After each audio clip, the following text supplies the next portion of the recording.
บาท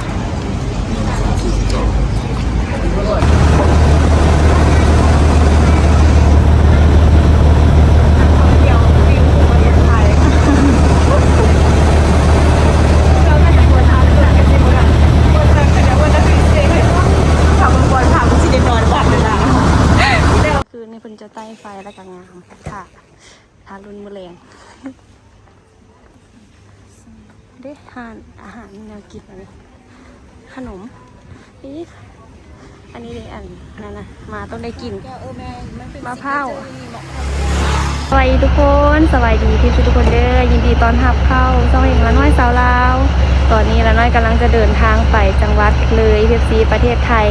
ไปเสียงคานเอฟซีแผนก็คือจะไปตะติกานี่แหละแต่บ่ทันได้ไปเขาตื่นแต่เช้ามาก็คือขี่รถออกจากบ้านมาคิวรถสายเหนือแล้วก็มาขึ้นรถเมล์ไปเอฟซีเพิ่นจะพาไปด่านนี่ตอนนี้เพิ่นก็เวให้แต่ละคนของน้ำเดินทางมาบ่แน่ใจว่าฮอดเสร็จแล้วเอฟซีใกล้สิฮอดแล้วบ่มากับเอ้ยหนิงของคนเดินทางแล้วนะหิวข้าวแล้วตอนนี้บอลนะมาได้บอลนางพิเศษบอลละน้อยได้บอลนางพิเศษมาซ่าเกือบบ่ทันเนาะแบบว่ามีแนวว่าเราหลายอย่างเลยตอนนั้นค่อยเล่าเอฟซีไปบอลนางละน้อยพิเศษขนาดเลยเอ้ยนี่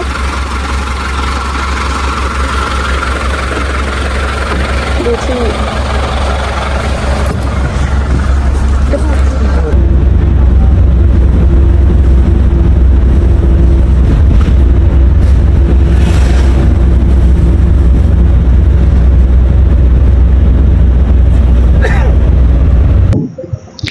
ตอนนี้บ่ฮู้ว่าฮอดใส่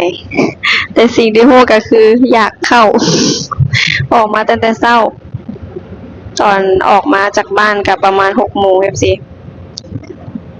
กำลังขี่รถอยู่หิวข้าวมากเลยตอนนี้10 โมงละยังไม่ถึงค่ะด่านที่เขาจะไปมันแข่งเวียงจันทน์ไว้นี่สารคามแข่งเวียงจันทน์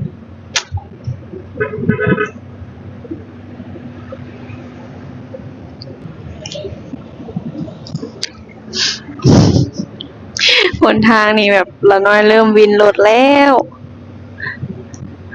หนทางแบบพอถึงขั้นว่านั่นเนาะเรื่องดีแต่ว่าเพิ่นอยากกันคดโค้งหน่อยนึงเลี้ยวซ้ายเลี้ยวขวาแต่ว่าคนขับสำนาญขนาดเลยโอ้บรรยากาศแต่ว่าเพิ่นจะมืดๆในแวนบ่ค่อยเห็นบรรยากาศนอกนี่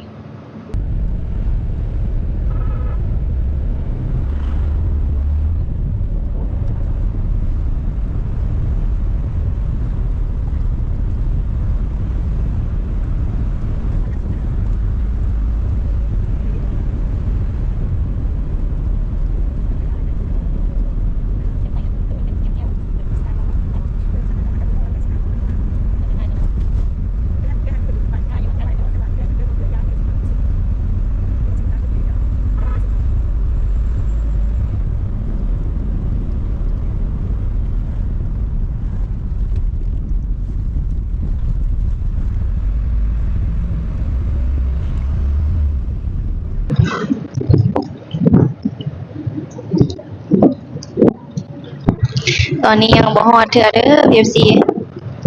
ตอนเฮาออกมาหั่นแม่นเริ่มออกจากเรือนแม่น 7 โมงเลยนี่เนาะ7 8 9 10สิฮอด 11 โมงแล้วตอนนี้ประมาณ3 ชั่วโมงปลายเกือบฮอด4แล้ว PFC บ่คิดว่าสิไกลขนาดนี้เด้อทางเพิ่นก็นั่นแหละสั่นแหน่บางบ่อนก็สั่นบางบ่อนก็ถือว่าลงค่อยว้าวไหวเปิดแว่นหน่อยนึงลมแรงขนาดเพราะว่ามันขี่ไวหัวล้านเปิดเลยบ่เฮาก็ล้านกับ2 สาว ประจนภัยเป็นอย่างเกาะห้องมีแผนไปเที่ยวแบบบ่มีแผนเพราะว่าบ่มีเงินแบบเงินก็บ่มีเพราะว่าบ่ได้ไปแตกจังซี่บ่ฮู้ว่าสิมีอันบ่แตกบ่อยู่แถวหน้าด่านนะอันนั้นเว้าเรื่องอันบ่ได้จองห้องพักก็คือว่าเลยเสียงค้านกับถือว่าคนมาเที่ยวหลายเนาะแต่ห้องคนเบิ่งอะไรแบบเบิ่งอะนะก็คือว่าห้องเต็ม FC ใจก็มาลุ้นนำกันว่าพวกเฮาสิได้นอนห้องหรือนอนนั่นหน้าห้องเลยเพิ่นสิพาไปนอนวัดคันบ่มีห้องพุ่นล่ะเด้ฟ้าลมแรงขนาดเลยตอนนี้น่าจะประมาณ10ปลาย20นาทีก็น่าจะฮอดแล้วแหละบรรยากาศก็คืองามเลย เห็นภูเห็นผาท้องฟ้าสวยมาก งามกว่าบ้านเฮาหลายเท่าบ้านเฮาขี้ฝุ่นหลายนี่ถ่ายวิวข้างนอกก็สิแบบบ่อันนั้นปานใดเพราะว่าอันแวนเพิ่นนั่นสีมืด ต้องได้ยืนโทรศัพท์ออกไปนอกพุ่นแหละเพื่อสิเห็นสัตว์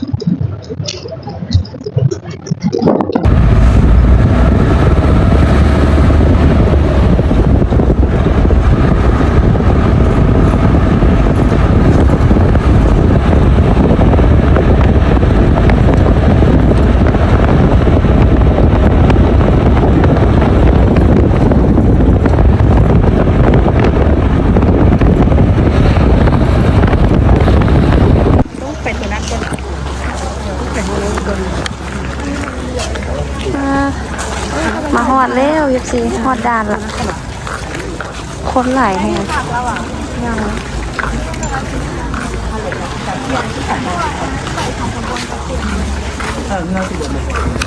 แม่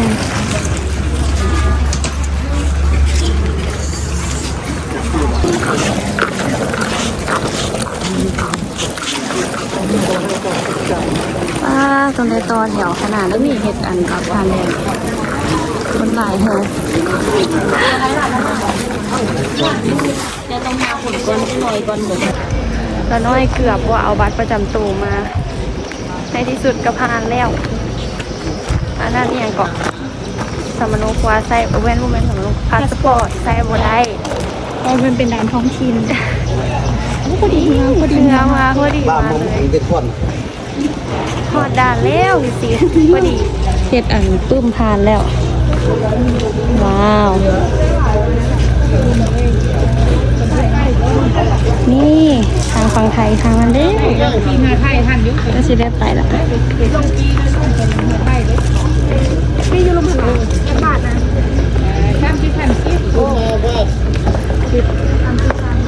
พอดีพันเนาะพอดีมาพอดีไปน้ำเหือไทยนี่เดินทางจ้าครั้งแรกของหลานน้อยที่จะได้ขี่เหือขามน้ำของ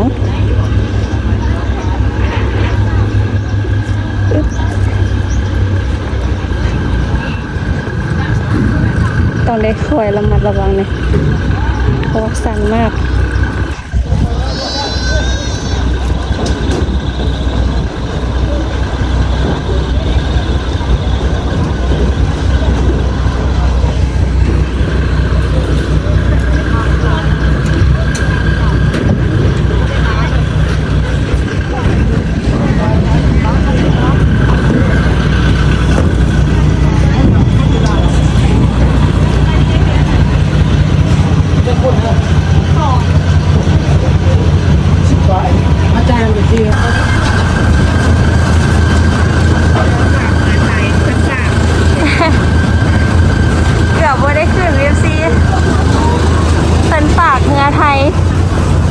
4 คนเหลือนั่นเพิ่นบ่ให้อันนั้นแล้วเพิ่นปิดละเพิ่นปิดด่านเอาดอกเอื้อยกันพอดีปิดหน่อยนึงพอดีเพิ่นขอเพิ่นก็เลยว่าฝากงานให้ไปน้ำงานไทยเพิ่นว่า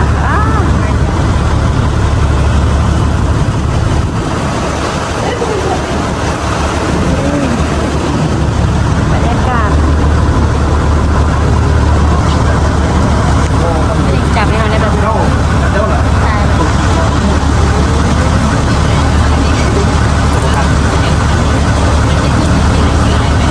ไทยเราไม่ได้หรอ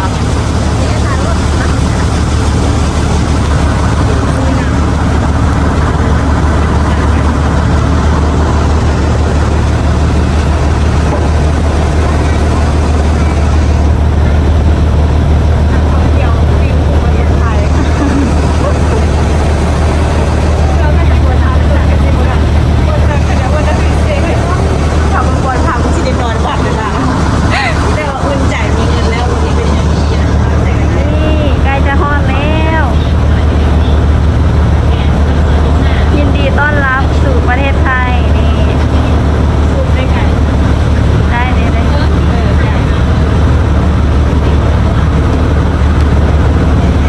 ว้าว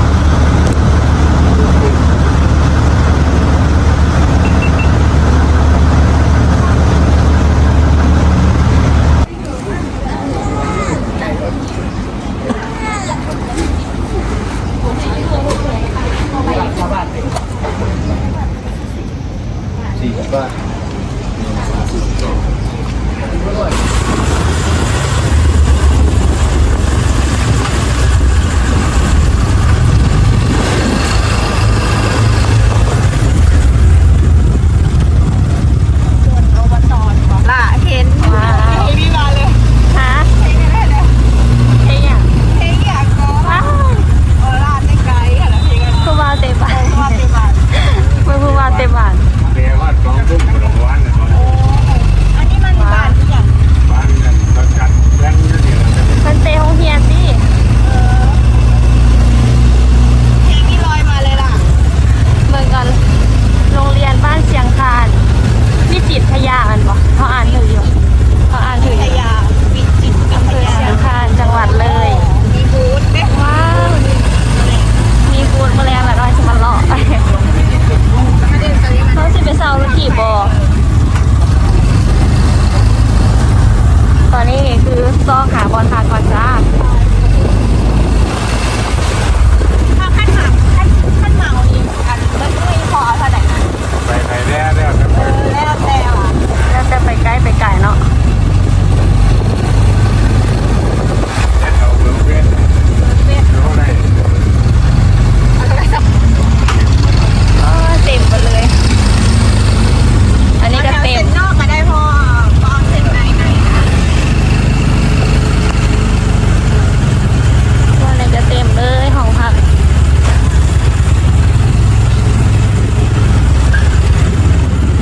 ขี่ล้อซอกโอ้เต็มตัวนี้เราเห็นในรีวิวใต้เต็มหมดเลย เด็ดเด็ดร้อย ที่เห็นอยู่ในคณะรีวิวเห็น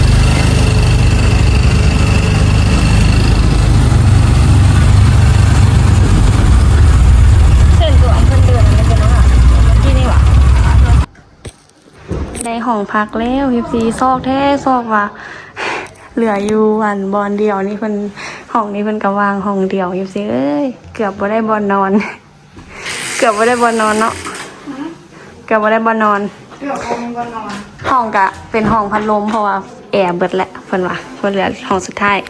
รู้สึกว่าซ้ำทุกอย่างก็ซ้ำเฮือก็เที่ยวสุดท้ายรถก็เที่ยวสุดท้าย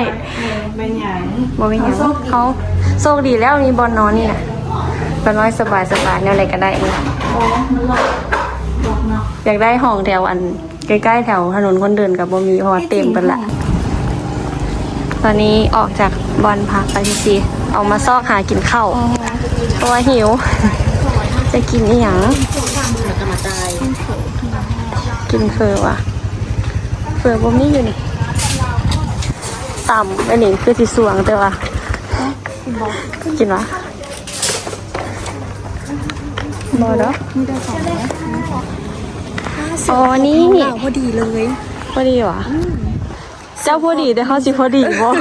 จะเบิ่งหุ่นเขาดูอ๋อน้อยเห็นละโอเคอันเอื้อมไม่ได้นะแล้วมันเต็มนี่สิตามที่ละน้อยเบิ่งรีวิวมาเห็นแล้วเห็นในโทรศัพท์นี่เด้ยามกลางคืนในเพิ่นจะใต้ไฟแล้วก็งามค่ะทารุณแมลงเด้ทานอาหารแนวกินอะไรขนมนี่อันนี้เด้อันนั่นนะมาต้องได้กินมะพร้าวเดี๋ยวมื้อแรกค่อยเนาะมื้อแรกค่อยมาบนนี้แต่งานตะบงเมื่อวานเต็มหมดแล้วเต็มเบิดละเสียงเพลงละแนวกินบ่ค่อยมีที่นี่เขาจะมาซื้อแนวอันแนวไหนนี่แนวคาดผมอะนะอันนี้ก็เต็ม นี่เขาเบิ่งหนังผีตาโขนอยู่อันจังหวัดนี้เลยเนาะอันนี้เป็นผีตาโขนฮะ เขาจะยังกับบุญประเพณีไม่เป็นบุญประเพณีนี่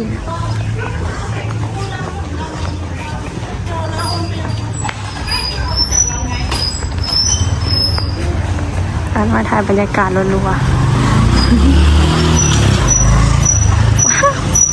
ใส่อ้วว่ะเพื่อนคุณเสียง ขั้นเราเลือกแต่ที่สิบหก มาฮอดทานอาหารแล้วจะพากันมาสั่งเมนูหิวข้าวแห้งกินอะไรก็กิน นี่ตำหลวงพระบาง มาไทยกันยังสิมากินตำหลวงพระบางเนาะเอาตำป้าเอาเนาะอันนี้เนาะคิวสดกำลังจะสั่งเขาก็ลืมมันอ่ะเอาตำป้าเอาตำหลวงพระบางเขาก็ไปกินอยู่แล้วเอา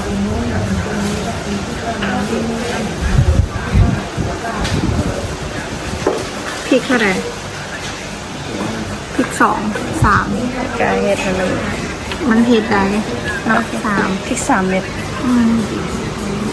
เขียนภาษาลาวเลยคนนักเลงต้องมาใส่แบบเผ็ด3 หน่วยเผ็ด3 หน่วยคนนักเลงเขียนภาษาลาวเนาะผิดก็เลยเบยได้เขียนแต่ว่าภาษาไทยเขียนผิดแล้วเนี่ยโบมันมีอย่างนี้ภาษาลาวทำไมวะตรงนี้รองั้นนั่นอะไรอีกภาษาไทยกุ้งสดภาษาไทยมันภาษาไทยเอาอย่างมันไม่มีอันนั้นคือบ่มีเผยวะก๋วยเตี๋ยวข้าวไก่ไก่ไม่กินแล้วเอาบอมเอาผัดไทยเรามากินกันเนาะสร้างหลังไม่ใช่โบโบนะขอเมนูสวงๆเพราะว่าหันเมารถเมาเฮียอันนี้อย่างก็ผัดไทยอันโบราณซีเพราะไม่ใช่นี้เราไทยจะมีคนเลยเนาะคนเลยกันเลยผัดไทยเคยกินได้ฝีมือจูเห็ดไม่กินหัวมีนะตอนนี้แม่นพวกเรากะพากันกินข้าวอุ่นท้องแล้วFCบ่ได้กินข้าวตั้งแต่มื้อเช้านี่ออกมาแต่ออกจากงานแท้ๆหันเป็น6 โมงแล้วก็ไปเวหาเอื้อยไปหาเอื้อยอยู่ในบ้านออกมาอีกเทื่อนึงหัน7 โมงพอดีไปฮอดด่าน8 โมงขึ้นรถต่อเลยตาน้อยแบบสวยขนาดเลยมื้อเช้านี่บ่ทันได้เปิดคลิปอีหยังซะมีแต่ขี่รถใกล้สิฮอดแล้วค่อยได้มาเปิด FCเฮาพากันมากินข้าวสวยหั่นอีหยังก็ผัดไทยด้วยนี่เนาะเข้ามาห้องซื้อมากินอุปสรรคภัยขนาดเพราะว่าบ่ทันรถตั้งว่า2 เทื่อแล้วก็รถกับสุดท้ายเนื้อกับสุดท้ายห้องก็ห้องสุดท้ายห้องสุดท้ายเลยไอ้ก็บ่เป็นหยังส่งดีเชื่อห้องนี้นะเกือบบ่ได้พักเกือบสิได้พากันนั่นไปนอนวัดเพราะว่าคือว่าแหละแถวนี้ก็เป็นนั่นสถานที่ท่องเที่ยวที่แบบคนนิยมมาหลายอยู่สิคนมื้อแรงนี่มันหลายมันชื่อวันหยุดยาวพอดีแม่นช่วงวันหยุดยาวมันบ่ของไทยแล้วก็พอดีแบบเต็มเบิดเลยนะมีแต่พ่อเพิ่นนั่นขับรถอันนั้นมาใครจะพามาเลาะแล้วก็มาถามให้บ่ซั่นละน้อยกับเอื้อยนี่ก็ได้พากันไปนอนนั่นพุ่นแหละวัดเด็กใกล้ๆอยู่นี่ก็มีว่าเดี๋ยวๆให้ไปเบิ่งวัดเนาะตลกขนาดเลยแบบโอ้ยพากันแล่นแบบหอบกระเป๋าแล่นอย่างเดียวแบบเป้บางใหญ่อีกเด้มาฮอดแล้วก็พากันปวดหยังเอาแท้วะดูดน้ำได้กินน้ำกินหยังแล้วพอมีแฮงเขาเดี๋ยวข้าวหลามกันได้ข้าวหลามพอบนี่ตอนนั้นใกล้สิฮอดด่านหันพอดีเพิ่นนั่นเดข้าวหลามเพิ่นมาขายพากันซื้อกินนี่ได้กินนี่นะว่ามันได้ขึ้นสวรรค์มันมีแนวตกท้องทั้งน้ำทั้งอีหยังว่าสิแวะซื้อขนมมากินอีหยังก็บ่ทันเลยมาแบบเฝ้ารู้สึกว่าแผนนั้นเที่ยวเท่านี้หั่นสุดยอดเลยด่วนสุดๆเลยได้นุ่งกระโปรงไปเลยได้ดิตอนแรกเขาสิไปเที่ยวใส่ FC ถ้าติดตามนำกันเด้อคลิปนี้หั่นละน้อยสิได้ขอตัวลาไปก่อนถ้าติดตามคลิปต่อไปว่าเขาจะไปเที่ยวไสแหน่มีเวลาเที่ยวหั่นแป๊บเดียวมื้ออื่นก็กลับละมื้ออื่นตอนประมาณตอนเช้าเขาก็กลับละตอน เศร้าๆหันเฮาสิพากันไปอัน เบิ่งทะเลหมอกแต่ว่าตอนแรกนี่สิไปใส่กระทะติดตามพี่ซีสิไปอัน ประมาณ2-3บ่อนนี่แหละแล้วก็กลับละมีเวลาเท่านี้ กลับบ้านเพราะว่าวันจันทร์ก็บ่เห็นอยู่งานพี่ซีสำหรับคลิปนี้เฮาก็จะได้ขอตัวลาไปก่อนแล้วพี่ซีแต่มาคลิปนี้อย่าลืมกดไลค์กดแชร์กดติดตามเพื่อเป็นกำลังใจเอาเด้อขอบใจพี่ซีทุกคนที่รับชมจนจบคลิปแล้วกดข้ามโฆษณาสำหรับคลิปนี้ขอตัวลาไปก่อนแล้วพบกันในคลิปหน้าเด้อบ๊ายบายถ้าติดตาม EP ต่อไปเด้อพี่ซี